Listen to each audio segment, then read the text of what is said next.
Hello guys, welcome you all. Today we are here to discuss with the new topics of economics. My name is Akshata. I have done masters in economics and we are working currently under Youth India Foundation. So starting with the very new topic of demand and supply. We'll be going to start with the very first topic, that is what is meant by demand. Now, what do we mean by demand? In general layman's language, if we talk, what actually refers to demand is like whenever we are talking in terms of any quantity that we wish to have, or any of the things that we wish to uh, uh, consume, all will refer to as our demand.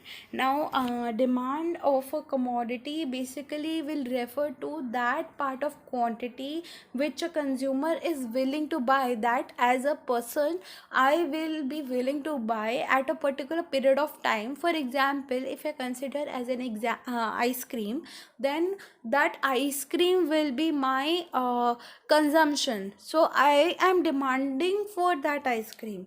All right. Now then I can say that my demand is of two types, basically an individual demand and second is market demand. So we'll be doing this part later on. First we're gonna do with what actually determines and affect my demand curve. Okay. Now demand basically, first of all, and the prioritized effect that we have is price of the commodity that actually affect my demand. So whenever I am talking for demand, that is whenever my direct relationship is with the price. For example, if I want an ice cream, then what will be my first priority, that okay, if I am having 10 rupees in my pocket, then I can have one basic chocobar. But if I am having a 100 rupee note, then I can even buy a magnum ice cream, right? That will totally depend on the price factor. All right. Then second thing that we are dependent on is prices of related goods. Now what do we mean by related goods? Related goods are those goods for like they are in relation with each other of any of the type. For example, there are two types. First is substitute goods, second is complementary goods. Okay, so under substitute goods, I will explain you through an example for like coffee and tea. So now coffee and tea go hand in hand. I can either have coffee or I can either have coffee, right? Tea or coffee. So it will not affect my like my need for coffee or for tea. If today I find that okay, tea is much more expensive, then I will have more of coffee. But uh, if coffee is more expensive, then I will have tea. So I am not and of such a preference that okay, I want tea only. So related goods means that when if price of one commodity is increasing, then price quantity demanded for another quantity will increase. Okay, simultaneously, now if I talk of complementary goods, now what do we mean by complementary goods? That complete each other basically. All right. So complementary goods refer to all those goods which complete each other. For example, if I talk of pen and refill, okay, so I cannot have a pen without a refill. Okay, I cannot have a camera without camera roll. So if my prices for camera will increase, why will I purchase camera roll?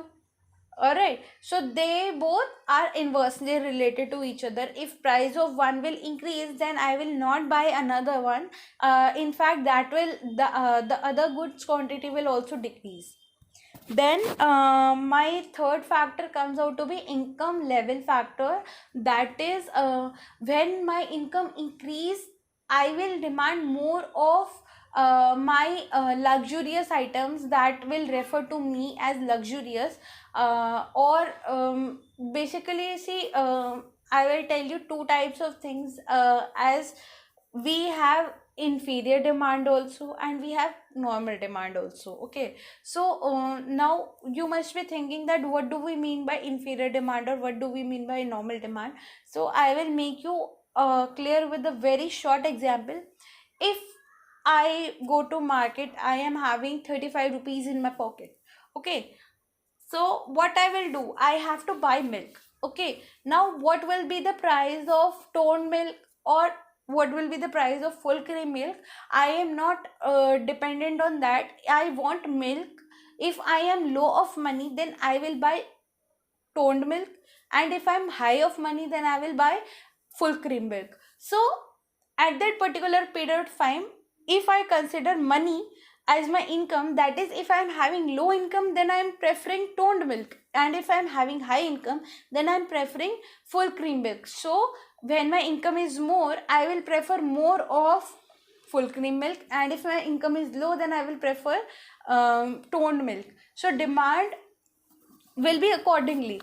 Here I can say toned milk is inferior good, and no, full cream milk is my normal good. That is, when my income increases, I will demand more of normal good, and if my income decreases, I will demand more of inferior good. Okay, then comes out to be taste and preferences. Taste and preferences also determine your demand. Why this is so? Because whenever you are doing with the demand, then for example, if I say that I only want to have full cream milk, that whatsoever will my income price, or whatsoever will be my like pricing or anything, I will only prefer with full cream milk. I will not be determining that okay, prices are going high. No, because I am having taste and preference of that thing only.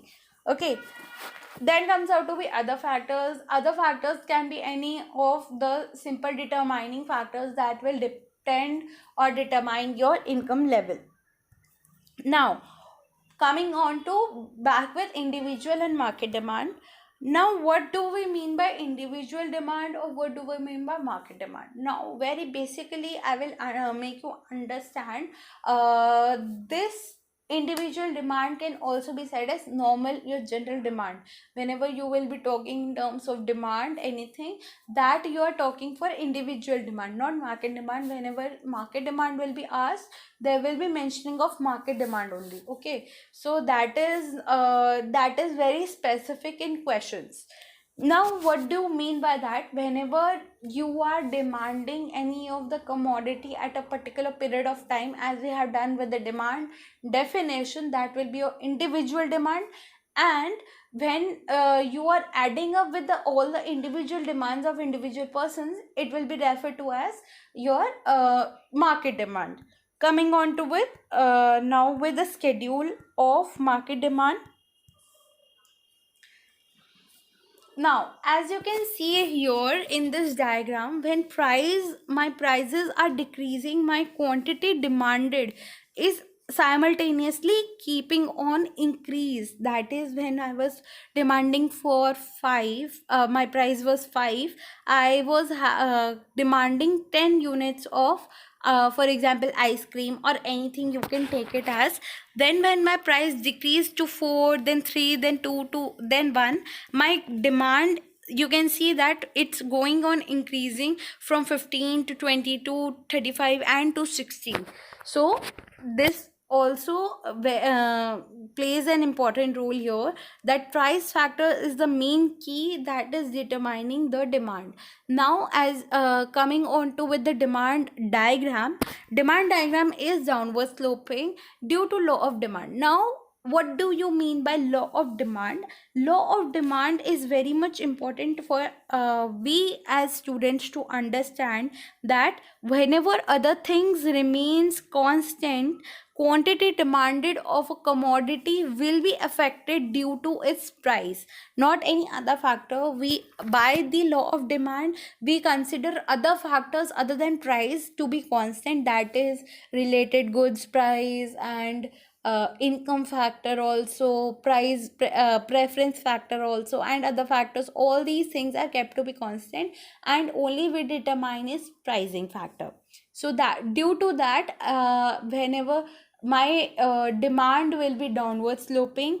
And then coming on to with market demand, as we can see in schedule, is simply adding up of all the individuals, that is P, Q and R. If all the three are individuals, then if I add them all, I will get total demand. And then total market demand is also downward sloping, because whether you're considering any of the demands, we only take in two factors, that is price and quantity. So only those two things are measured and will be the main determinants of demand. So my demand will be downward sloping. Then coming on to with change in quantity demanded and change in demand. Now you must be thinking, what do we mean by change in quantity demanded, or we mean by change in demand? Why is it so different to each other? This is because see, change in demand and change in quantity demanded basically refers to price and non-price factors. Okay, so whenever we only take in consideration, that is when your prices are changing, that is increasing and decreasing, and due to price your quantity is changing, your demanding quantity is changing, that is increasing or decreasing, we refer to it as change in quantity demanded. And it can be extension or contraction. What do we mean by extension? Extension simply means when my price decreases and due to decreasing price my quantity will increase. And contraction will be totally opposite, that is when my price increases my quantity demanded is decreasing. So, and on the other hand, change in demand will refer to as when my demand is changing due to other factors, not price, other factors.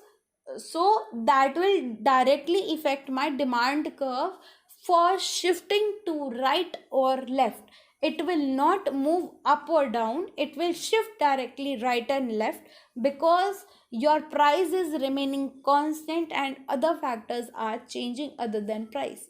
So here it is very much important, law of demand is never followed, because your price is not the factor that is changing. So you have to remember with this point, whereas quantity demanded is follower of law of demand. Okay, so now coming on to with change in demand. Change in demand can be are also of two types, increase in demand and decrease in demand. So that is very simple.